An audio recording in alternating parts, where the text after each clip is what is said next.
Hello नालायकों, कैसे हो? अच्छे हो? कर लिए 4.2 तक? 4.2 तक कर लिए हो तभी आगे बढ़ना, नहीं तो मैंने फेंक के मारना मार कर यहाँ से। तो 4.3 बहुत ही आसान है, एक छोटा सा टॉपिक है जिसको कहते हैं application of determinant. Application of determinant बहुत आसान है, बस एक ही एप्लीकेशन है, फाइंडिंग एरिया ऑफ ट्रायंगल। कैसे फाइंड करेंगे ध्यान से देखना तुम अभी यहाँ पर। Late A x1 y1 b x2 y2 c x3 y3 be the vertices of a triangle, then its area is given by। क्या होता है? x1 y1 x2 y2 x3 y3, then its area is given by area of triangle ABC is equal to 1/2 x y y। ये तो याद ही होगा तुमको। ये क्या लिख दिया सर? 1 2 3 2 3 1 3 1 2, ठीक है ना? ये 1 2 3 से आगे बढ़ता चला जाता है, यही होता है ना 1/2। तो अब इसका डिटर्मिनेंट से क्या लेना देना भैया? है लेना देना। कैसे? देखो, we can also write it area of triangle ABC। अगर इसको ऐसे लिखते हैं डिटर्मिनेंट, क्या लिख देंगे? x1 x2 x3 y1 y2 y3 1 1 1 in the form of determinant. ये देखिए, अब तुमको वो निकालने की ज़रूरत नहीं है। मतलब इसको अब तुम चाहो अगर C1 के अकॉर्डिंग एक्सपैंड करोगे, कैसे सेम है? C1 के अकॉर्डिंग एक्सपैंड करते हैं तो x1 हो जाएगा x1 is equal to y3 है, x1 इज इक्वल टू क्या हो जाएगा? y2 minus y3 plus x2। अब यहाँ नेगेटिव साइन होगा, तुम बोलोगे इससे कि माइनस x2 लग गया, बट अब है प्लस x2 लिखे हम, चलो माइनस x2 लिख दिए। अंदर का साइन देखना, यहाँ हो जाएगा y1 माइनस y3 होता है, इसलिए नेगेटिव कॉमन लेके हम नेगेटिव को पॉजिटिव बना दिए। लास्ट में x3 into y1 minus y2। देखो तो सेम है। मतलब अगर दे तो तुम इस तरीके से, तो इसका ट्रांसपोज भी कर सकते हो दोस्त। हम बताए थे कि ये या किसी मैट्रिक्स ट्रांसपोज करने के बावजूद उसका डिटर्मिनेंट सेम रहता है। मतलब you can write this one as x1 x2 x3 y1 y2 y3 1 1 1। This is also possible. दोनों both are same things, area of triangle ABC। बस ये एक मात्र एप्लीकेशन है। अगर 3 पॉइंट दे दिया तो हम लोग इस तरीके से इसको बना सकते हैं। ठीक है, चलो ये नोट कर लो। अब बताते हैं, इसका 2 मेन पॉइंट है, नोट करके लिख लेंगे। इरेज करें।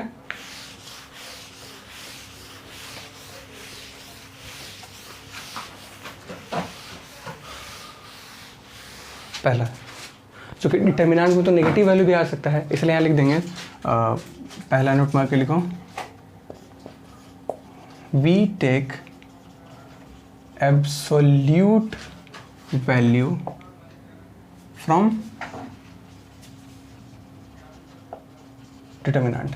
हम लोग एब्सोल्यूट वैल्यू लेते हैं डिटर्मिनेंट से ना, समझ में आ रहा ना? We take absolute value from determinant. अगर नेगेटिव भी आ गया तो तुमको पॉजिटिव लिखना है, क्योंकि area negative as area can't be negative. ठीक, second one, we take absolute value from determinant as area can't be negative. ठीक है, दूसरा जो सेक्शन है वो हो जाएगा यहाँ से this one, if 3 points are collinear। अगर तीनों पॉइंट कोलिनियर हैं, ध्यान से देखना, x1 y1 x2 y2 x3 y3। तो चूंकि यहाँ ट्रायंगल बनेगा ही नहीं, ट्रायंगल नहीं बनेगा, नहीं क्या हो जाएगा? Area of triangle ABC is equal to 0। अगर ट्रायंगल बनेगा ही नहीं तो वहाँ पे एरिया ऑफ ट्रायंगल क्या हो जाएगा? 0। यानी कि we can write it as 1/2 x1 y1 1 x2 y2 1 x3 y3 1 is equal to 0। यहाँ लिख देंगे फॉर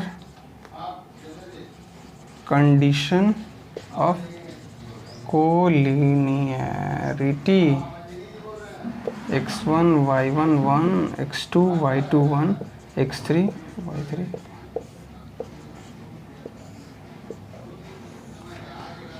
1/2 नहीं भी रहेगा तो कोई दिक्कत नहीं है। मतलब कोलिनियरिटी के लिए कंडीशन क्या है कि इनका डिटर्मिनेंट वैल्यू 0 के इक्वल आ जाए बस। अगर 0 आ गया तो कोलिनियर है, अगर 0 नहीं आया तो कोलिनियर नहीं है। तो बस इतना ही है इसका एप्लीकेशन की पहले एरिया ऑफ ट्रायंगल फाइंड कर सकते हैं और उसका फाइंड कर सकते हैं कोलिनियर है कि नहीं है। चलिए एक्सरसाइज की तरफ, एक्सरसाइज 4.3 इरेज करें। कुछ चीज़ें हमको यहाँ समझानी है। चलो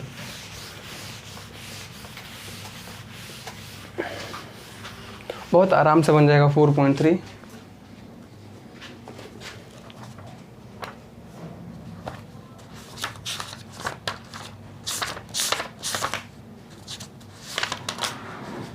find the area of triangle with vertices at the given point is the following. पहला जो क्वेश्चन वही कह रहा है, एक्सरसाइज 4.3। पहला जो कह रहा है, कोई एक सवाल पिक कर लेते हैं। चलो पहले ही बना लेते हैं। एरिया ऑफ ट्रायंगल निकालते हैं। Area of triangle A B C is equal to 1/2 1 0 1 x1 y1 x2 y2 6 0 1 x3 y3 4 3 1। बस एक्सपेंडिंग अलॉन्ग कर दो C2, क्यों कौन सा मेहनत करने जाए। जिसके पास ज़्यादा जीरो उसी को अकॉर्डिंग कर देंगे। यानी हो जाएगा ये 0 -0 +0 लास्ट में हो जाएगा -3 इंटू 1 1 जा 1 -6 यानी 1/2 -3 -5 + 5 3 जा 5 3 जा 15/2 स्क्वायर यूनिट। ओके बन गया। किसी के अकॉर्डिंग एक्सपेंड कर सकते हो, जरूरी नहीं कि वही फॉर्मूला लगे। इसको 6 तरीके से बना सकते हो, तुम जानते ही हो एक्सपेंड करने तुमको आता है 6 तरीके से। 4.3 15/2 यानी बन जाएगा बाकी सवाल।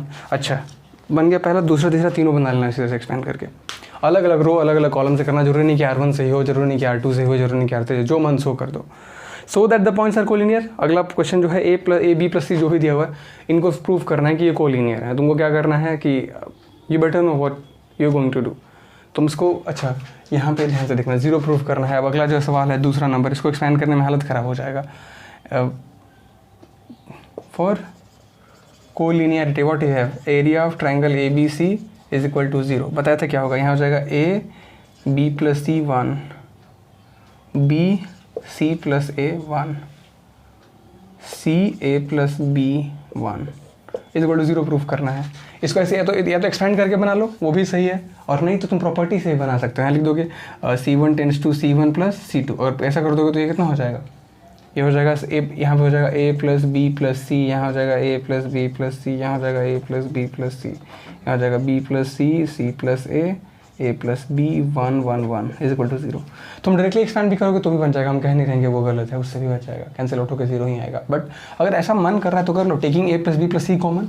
अब जैसे यहाँ से A + B + C कॉमन लोगे 1 1 1 1 1 1 C1 और C3 आइडेंटिकल है, इसका मैट्रिक्स डिटर्मिनेंट 0 बन जाएगा। फाइंड द वैल्यू ऑफ के। अच्छा यहाँ से सवाल नंबर देखो ध्यान से, 3 सवाल नंबर 3 देखो, ये बहुत इंपॉर्टेंट है इजी ही। अब यहाँ पे एरिया दे दिया है और तुमको पॉइंट निकालना है, बट यहाँ गड़बड़ कहाँ होता है वो समझा दे रहे तुमको। देखो यहाँ पे कह रहा है कि एरिया जो दे दिया वो 4 स्क्वायर यूनिट है, ठीक। एरिया करके 4 लिख दिया, यहाँ लिख दिया 1/2 mod K 0 1 4 0 1 0 2 1, यही ना होगा, x1 y1 x2 y2 x3 y3। अब यहाँ पे क्या गड़बड़ कर सकते हो तुम, वो बताते हैं। अब यहाँ पे 4 दूनी 8 हो जाएगा। अब ये बात जैसे वहाँ भी गलत होने के चांसेस है 11th में, अगर थोड़ा सा भी याद होगा तुमको कि यहाँ जो 8 होता है वो ± दोनों होता है, क्योंकि +4 आएगा तो भी 4 लिखे होंगे, -4 आएगा तो भी 4, क्योंकि एब्सोल्यूट चाहिए। तुमको कैसे पता कि वहाँ +4 ही आया होगा, -4 से भी तो आ सकता है ना, क्योंकि दोनों ही कंडीशन में तो आंसर 4 आएगा। इसलिए जब भी इसको सॉल्व करोगे तो पॉजिटिव नेगेटिव दोनों लगा के सॉल्व करोगे।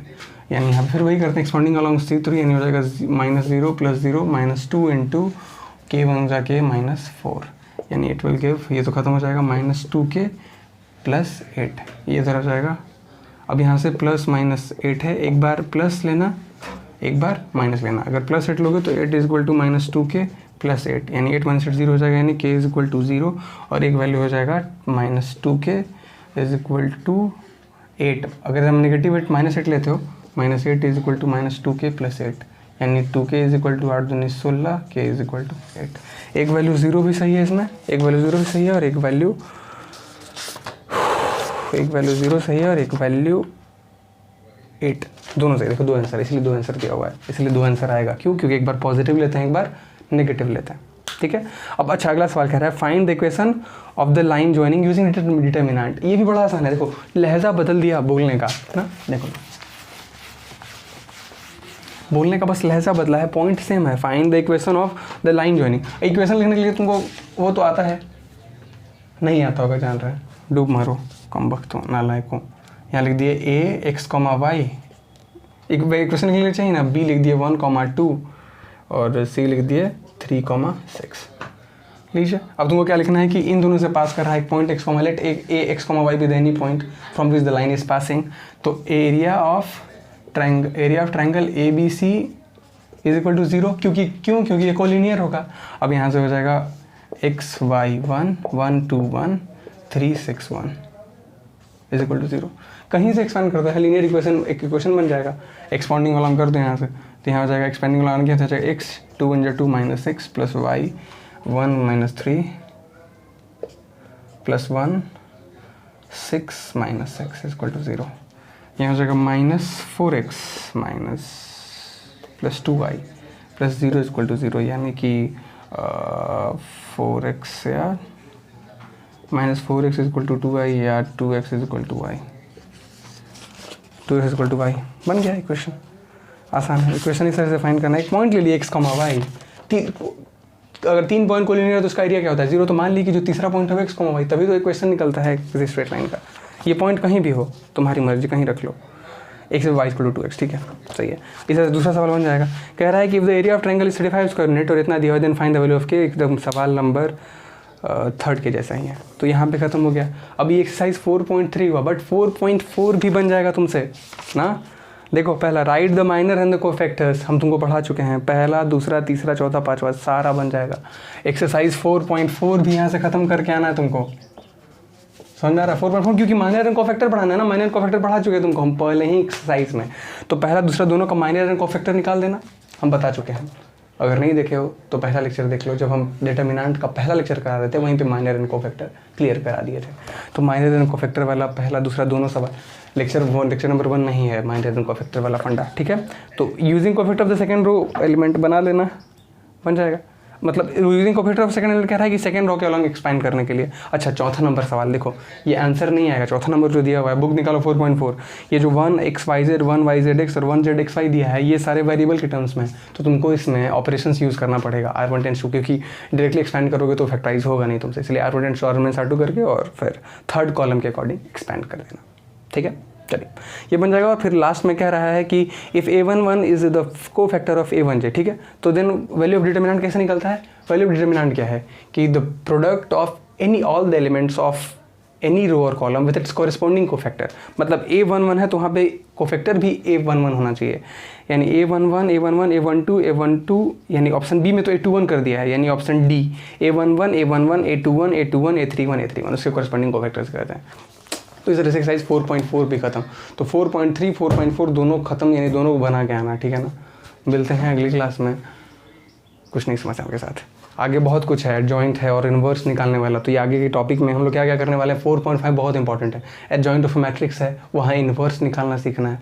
तो और उसकी प्रॉपर्टी तो उससे भी ज़्यादा इंपॉर्टेंट है, बहुत ज़्यादा इंपॉर्टेंट है। तो खैर हम लोग बाकी सारी बातें तो अगले क्लास में करेंगे। तो मिलते हैं अगली क्लास में कुछ नई समस्याओं के साथ, और बनाते रहना। Bye bye.